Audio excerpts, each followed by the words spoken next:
Olá, sejam bem-vindos ao Plenárias. Aqui você tem um resumo da semana no Supremo Tribunal Federal. Os ministros retomaram a análise da ADPF das favelas, ação que pede a redução da letalidade policial nas comunidades do Rio de Janeiro. De volta à pauta também, o julgamento do recurso que trata de provas obtidas por meio de revistas íntimas em visitantes dos presídios. E a ação que pode evitar que crianças brasileiras trazidas do exterior sejam repatriadas em casos de violência contra a mãe no país de origem. Acompanhe na TV Justiça, porque o Plenárias está no ar.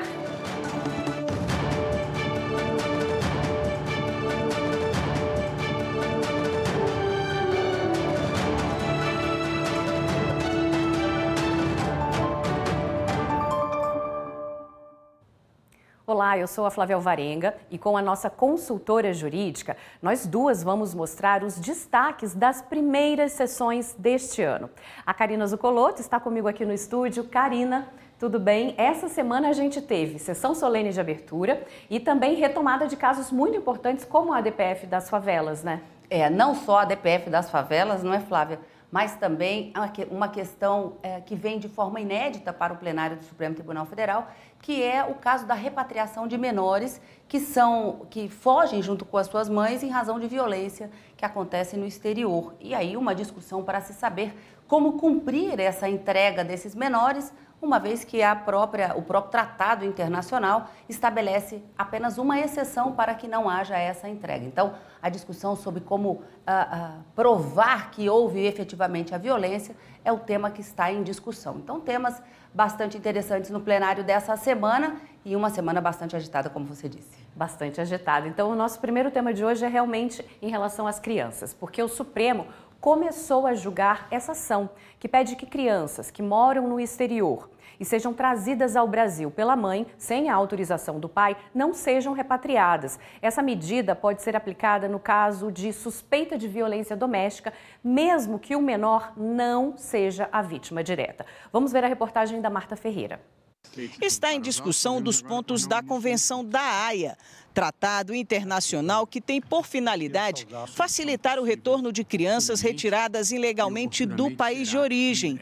A ação proposta pelo PSOL pede que, em casos de suspeita ou evidência de violência doméstica em país estrangeiro, a criança não seja obrigada a voltar ao lar do agressor onde vivia antes de ser levada, ainda que a criança não seja alvo direto de perigo. A questão foi levada para ser definida pelo plenário. O julgamento começou com as manifestações dos envolvidos. A advogada e deputada federal Luciene Cavalcante da Silva falou pelo PSOL.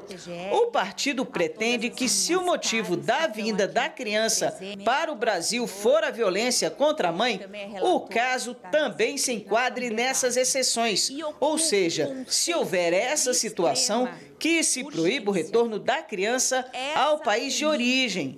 Mães em fugas de lares com violência doméstica e familiar não são sequestradoras e criminosas. O Estado brasileiro não pode ter dúvida com relação a isso. São mulheres em vulnerabilidade que possuem o direito de serem acolhidas e protegidas e viverem com seus filhos e filhas num ambiente sadio e seguro. Representando a AGU, Rodrigo Carmona Castro Rodrigues explicou como o órgão procede diante de denúncias de violência envolvendo crianças vindas do exterior e manifestou posicionamento da AGU perante a ação. Queria que ficasse bem clara a opinião da AGU nesse processo. A gente entende que a violência doméstica, ainda que só contra a mãe, e ainda que a criança não presencie a violência, é um motivo para o não retorno da criança. Ela se enquadra no artigo 13b, porque expõe a criança a risco. Mas nós entendemos que essa violência tem que ser comprovada. Assim, como essa comprovação vai ser feita, ainda que seja uma suspeita fundada, como o Ministério Público falou, nos parece adequado. Mas tem que haver uma instrução probatória. A mera alegação irá expor o Brasil internacionalmente, porque os demais países que adotam a convenção não acatam esse argumento. E se a gente seguir esse caminho, eles vão passar a interpretar que a gente não está cumprindo a convenção. E se eles interpretarem que a gente não está cumprindo a convenção, eles não vão acatar nossos pedidos de cooperação ativa. E a gente não vai conseguir repatriar as crianças que estão fora do Brasil. A gente depende deles para repatriar as crianças que estão fora do Brasil. Então, esse é o problema aqui nessa análise e nesse avanço. A procuradora da mulher na Câmara dos Deputados, a deputada Soraya Santos, defendeu a proibição da repatriação das crianças ao país de origem diante de casos de violência. Essa interpretação, ela coloca o Estado brasileiro como carrasco das dores dessas mães que ele tem a obrigação de defender. Não pode essa interpretação tratar essas mães, essas mulheres, como sequestradoras internacionais. Porque nessa hora que o Estado brasileiro as enquadra como sequestradora, ele precisa entender que é nessa hora que ele já tirou dela qualquer condição de um trabalho digno, da luta por um lar estável e a luta pelos seus filhos. O Defensor Público Geral Federal disse que a violência doméstica já é uma forma de impedir a repatriação das crianças vítimas de casos de violência, assim como as mães. A maior parte das mães que retiram seus filhos, elas residem em países e que sofrem ou sofreram algum tipo de violência.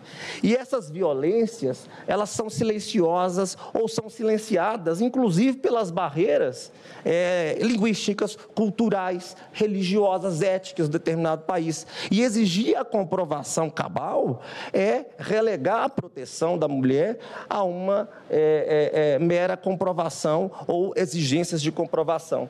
O Procurador-Geral da República, Paulo Gonet, se manifestou pela parcial procedência do pedido feito pelo PSOL, levando em consideração a fundada suspeita de violência doméstica. É necessário entender que a convenção deve ser lida como a dizer, diante de fundada suspeita, também deve ser impedida, deve ser recusada a postulação de retorno do menor. E isso a partir de uma interpretação conforme a Constituição. Nós temos um dispositivo na Constituição que diz que os interesses da criança, o interesse do menor, deve ter absoluta prioridade. Olha, se eles devem ter absoluta prioridade, diante de um cenário em que a possibilidade marcada por elementos concretos, elementos objetivos de dano para a criança, essa absoluta prioridade da criança induz a essa conclusão, de que a criança não deve ser retornada nesse contexto. A outra questão é saber como que se vai provar que provas, que elementos de convicção seriam necessários para caracterizar a fundada suspeita. Isso vai ser visto caso a caso. Na sessão de quinta, foram feitas as sustentações orais e ouvidos dos amigos da Corte. Um rito que é adotado pelo presidente do STF, ministro Luiz Roberto Barroso. Karina, quais são os próximos passos? É uma ação para dar proteção para a mulher e para a criança. Exatamente, Flávia. Olha só, a convenção, ela fala da proteção da criança que, porventura, veio com o pai ou com a mãe sem a autorização do outro genitor. Então, normalmente a gente tem a circunstância da criança vir com a mãe nessa situação de fugindo de alguma ocasião de violência, mas pode ser que o pai também tenha vindo nessa circunstância sem a autorização da mãe. Então, seja pai ou seja mãe, a convenção protege essa criança que, quando chega no território brasileiro, de acordo com a convenção, ela é tida como uma criança sequestrada e, portanto, o Brasil deve cumprir o tratado para que faça a entrega, exceto se ficar provado que ela sofria a devolução dessa criança pode vir a ocasionar uma situação de violência, maus tratos físicos ou psíquicos. Então, o que os ministros devem analisar no momento posterior, quando esse tema voltar ao plenário, porque agora eles terão tempo para digerir mais todas essas sustentações orais que foram feitas e elaborarem o seu voto, é justamente como provar que a mãe ou o pai vieram de lá em razão de uma violência que foi cometida ou contra a criança ou contra esse genitor que trouxe a criança. Por quê? O pessoal pede a interpretação conforme, porque o tratado fala apenas da proteção da criança e do adolescente. E o pessoal quer que isso seja estendido à mãe também, porque até mesmo na sessão plenária foi dito, se a criança for devolvida, essa mãe ou esse pai não vai deixar ele voltar sozinho, voltarão com eles e aí poderão sofrer essa violência lá no território de origem. Tá certo, obrigada, Karina. O Supremo Tribunal Federal vai decidir se outros profissionais de saúde podem fazer procedimento de aborto legal. Os ministros vão analisar uma ação que foi apresentada pelo PSOL e pela Associação Brasileira de Enfermagem. A repórter Evne Araújo explica para a gente esse pedido pela derrubada da interpretação que limita o aborto aos profissionais de medicina.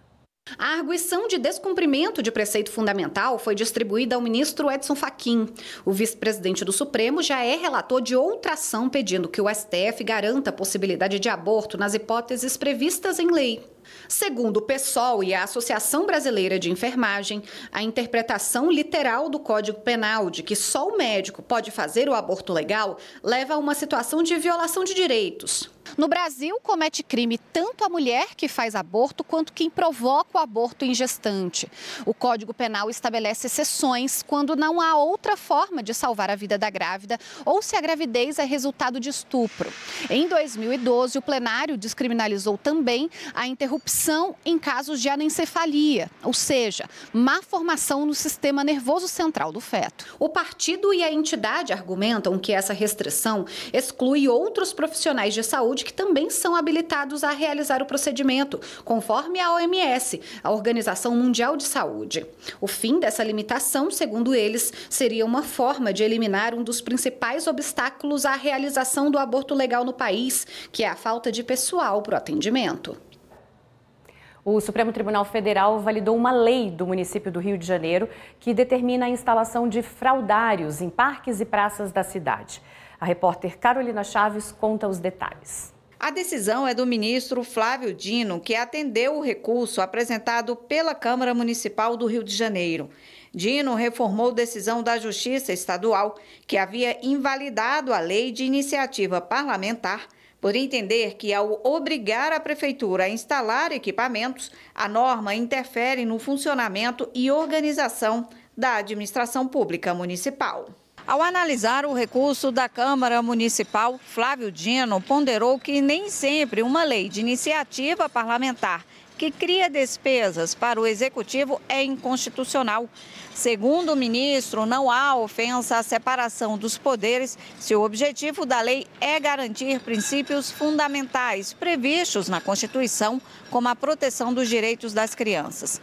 Além disso, segundo Flávio Dino, a norma não trata da estrutura ou atribuição de órgãos da administração pública. Por isso, a Prefeitura ainda terá o poder de regulamentar a norma e definir a maneira de realizar as obras ou reformas dos fraudários. O Supremo invalidou uma lei municipal de Uberlândia, no interior de Minas Gerais, que proíbe a linguagem neutra nas escolas. O plenário da Corte aplicou o entendimento de que o município não tem competência para legislar sobre diretrizes e bases da educação. As informações com a Evne Araújo. A lei proibia o uso de linguagem neutra e dialeto não binário na grade curricular e no material didático de escolas públicas ou privadas do município. O entendimento do STF é de que compete à União estabelecer normas gerais sobre educação e ensino. O colegiado seguiu o voto da relatora ministra Carmen Lúcia. Segundo ela, a legislação, a pretexto de regulamentar a matéria de interesse local, interferiu de forma indevida no currículo pedagógico de instituições de ensino vinculadas à Lei de Diretrizes e Bases da Educação Nacional. A ministra ressaltou ainda que a língua portuguesa no currículo escolar é obrigatória e abrange o conhecimento de formas diversas de expressão.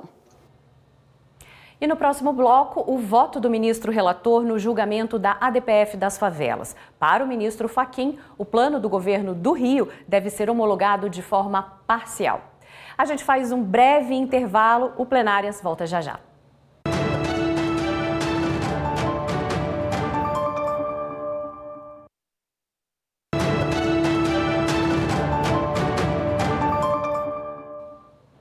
O STF retomou o julgamento da ação sobre letalidade das operações policiais no Rio de Janeiro. O relator, ministro Edson Fachin, propõe a homologação parcial do plano que foi apresentado pelo governo do estado e também a criação de um comitê de acompanhamento do cumprimento das medidas. O julgamento foi suspenso e vai ser retomado em breve com o voto dos demais ministros. Os ministros analisam se a política de segurança pública do Rio de Janeiro viola princípios constitucionais, como da dignidade da pessoa humana e os direitos fundamentais à vida, à igualdade, à segurança, à inviolabilidade do domicílio, entre outros. Desde que a ação foi apresentada em 2019, o Supremo fez diversas determinações em decisões liminares. Entre elas, a de que o governo estadual elaborasse um plano para reduzir a letalidade policial com metas e prazos, que tivesse aviso prévio às autoridades de saúde e educação sobre operações em comunidades, publicidade e transparência de protocolos de atuação policial e direito dos familiares das vítimas de acesso à investigação. Agora, os ministros analisam o mérito, ou seja, os pedidos feitos inicialmente pelos autores do processo, avaliando se a conduta da área de segurança do Estado viola princípios constitucionais. Assim, o plenário do STF decide se homologa o plano ou se é necessário adotar outras medidas para adequar ao que estabelece a Constituição. O relator, ministro Edson Fachin, foi o primeiro a votar.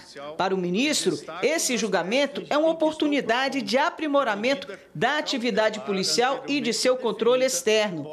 Começou então o voto citando dados que apontam a queda de mortes, tanto em ações policiais quanto dos próprios agentes. Em 2023, segundo dados do Instituto de Segurança Pública e trazidos aos autos pelo Ministério Público do Estado do Rio de Janeiro, foram registradas em 2023 871 mortes por intervenção de agentes do Estado. É o menor patamar do Rio de Janeiro desde 2015. E quase 1.000 a menos que no ano de 2019, data da propositura desta DPF, quando foram registradas em 2019 1.814 mortes. A redução entre 2019 a 2023 foi de 52%. Apesar dessa diminuição, Fachin reconhece a permanência de violação grave de direitos fundamentais na segurança pública do Estado do Rio de Janeiro. Entendo persistir um estado de coisas ainda inconstitucional na política de segurança pública do Estado do Rio de Janeiro. O reconhecimento de inegáveis avanços do ponto de vista material e do ponto de vista normativo, sobretudo ao longo do ano passado, 2024, com a redução concreta da letalidade policial no Estado nos últimos anos, não tem, meu modo de ver, o condão de descaracterizar a procedência dos pedidos deduzidos, mas antes disso, indica concretamente que se está na estrada correta e que o processo evolutivo em marcha é diretamente vinculado às medidas cautelares determinadas por esta Corte e pelo processo dialógico imediado nos últimos meses. Assim, entende que o Estado do Rio de Janeiro deve promover adequações quanto ao monitoramento e divulgação de dados sobre a letalidade policial nas operações. Primeira, inclusão de novos indicadores que abarquem as situações de uso excessivo ou abusivo da força legal e de civis vitimados em contexto de confronto armado com participação de forças de segurança, mas com autoria indeterminada do disparo. Segundo, publicização dos dados agregados sobre as ocorrências de morte de civil, especificando qual a corporação, unidade ou batalhão, se o agente estava em serviço ou não, e se o fato ocorreu no contexto de operação policial. E terceiro, publicização dos dados agregados sobre as ocorrências com morte de policial, especificando se a vítima estava em serviço. E ainda, em segundo lugar, ao lado dessas especificações, que o Ministério da Justiça e Segurança Pública adote as providências cabíveis junto ao Cinesp para que sejam abertos os campos necessários, viabilizando a inserção por parte de todos os entes federados dos dados desagregados sobre as mortes decorrentes de intervenção policial. Fachin propôs a adoção de medidas complementares para assegurar a independência nas investigações sobre mortes de civis e policiais e para aumentar a transparência dos dados sobre letalidade policial. O cumprimento dessas medidas será acompanhado por um comitê. É uma composição de um comitê de acompanhamento como um colegiado interinstitucional de natureza administrativa, a ser coordenado pelo Ministério Público do Estado do Rio de Janeiro, vice-coordenado pela Defensoria Pública do Estado e composto por representações da Secretaria de Segurança Pública, da Procuradoria do Estado do Rio, do CNJ, do CNMP, Conselho Nacional do Ministério Público, da sociedade civil e por especialistas na área de gestão e políticas públicas com caráter consultivo e não deliberativo, visando o acompanhamento da decisão proferida pelo Supremo Tribunal Federal para, em conjunto com o Estado do Rio e órgãos competentes, apoiar o seu cumprimento e implementação. Por fim, o relator propôs a homologação parcial do plano apresentado pelo governo estadual. Concluo que o que se espera é a redução paulatina e constante dos índices de letalidade policial em parâmetros que possam ser considerados proporcionais ao contexto do Estado, em uma camada mais profunda, na qual só resta o que chamamos esperança, almeja-se que conduzam à consolidação, ainda que gradualmente, de uma nova cultura organizacional, com mais transparência, mais eficiência e que reverterá em mais segurança pública para todos, incluindo policiais que arriscam suas vidas todos os dias e os milhões de trabalhadores e trabalhadoras que residem nas favelas, nas comunidades do Estado do Rio de Janeiro. Para a violência que vem de todos os lados, o que este voto almeja é um futuro que tenha o nome de paz. O Supremo também julga a validade de provas obtidas com revistas íntimas em pessoas que vão aos presídios para fazer essas visitas.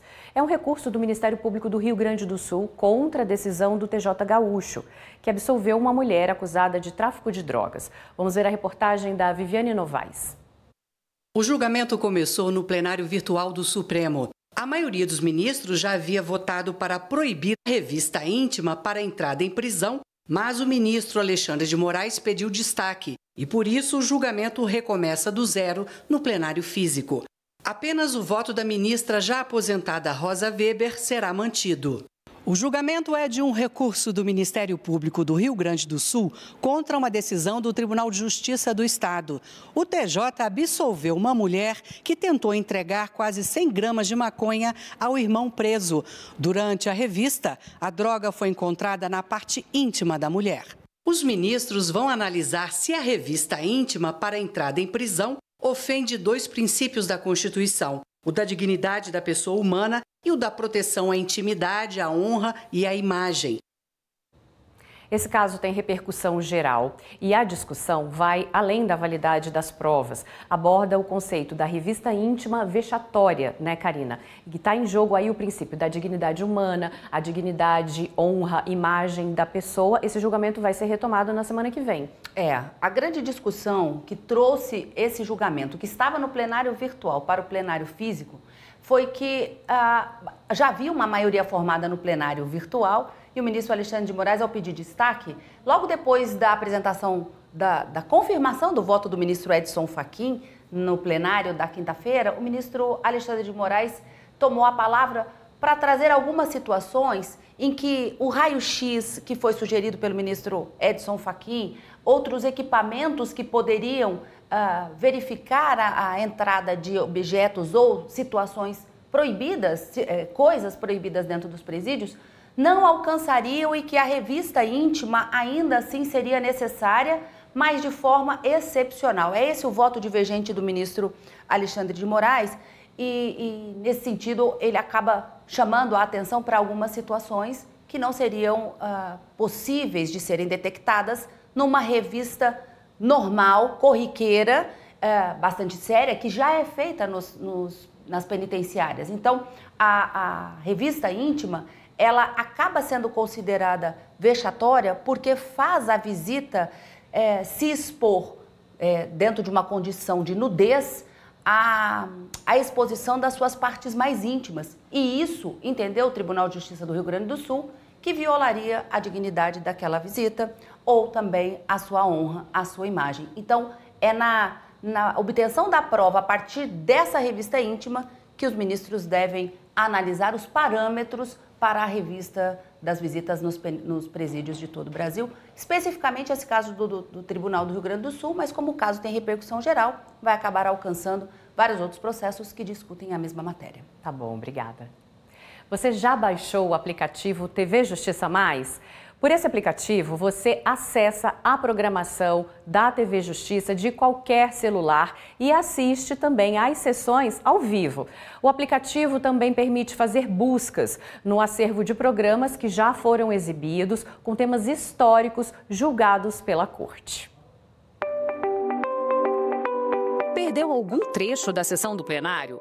Quer ouvir de novo um voto específico do ministro? É fácil. Com o aplicativo TV Justiça Mais, você consegue ver na palma da mão, com o seu celular, as sessões ao vivo. Tem ainda o link das sessões gravadas. Os vídeos estão em ordem. Julgamentos mais recentes para os mais antigos. Cada vídeo tem a íntegra da sessão, desde 2020. O conteúdo vem sendo atualizado diariamente com as sessões mais antigas. No canto direito da tela, embaixo, dá para pesquisar na lupa o número do processo, o nome do ministro, programa ou tema. O serviço de streaming tem um ícone só para as sessões históricas da Suprema Corte, porte da maconha para uso pessoal, pesquisas com célula-tronco, união homoafetiva, programas, documentários e as aulas da TV e Rádio Justiça também estão no aplicativo. Quem ainda não tem, é só baixar na Apple Store ou na Play Store. O TV Justiça Mais foi lançado em agosto de 2024 e é coordenado pelo Supremo e operado pela TV Justiça. O Plenárias termina aqui. Karina, muito obrigada pela sua companhia aqui no estúdio comigo. Obrigada. E você pode assistir ao jornal pelo canal da TV e Rádio Justiça no YouTube e pelo aplicativo TV Justiça Mais. Continue com a gente aqui na TV Justiça e na semana que vem a gente se vê de novo. Tchau!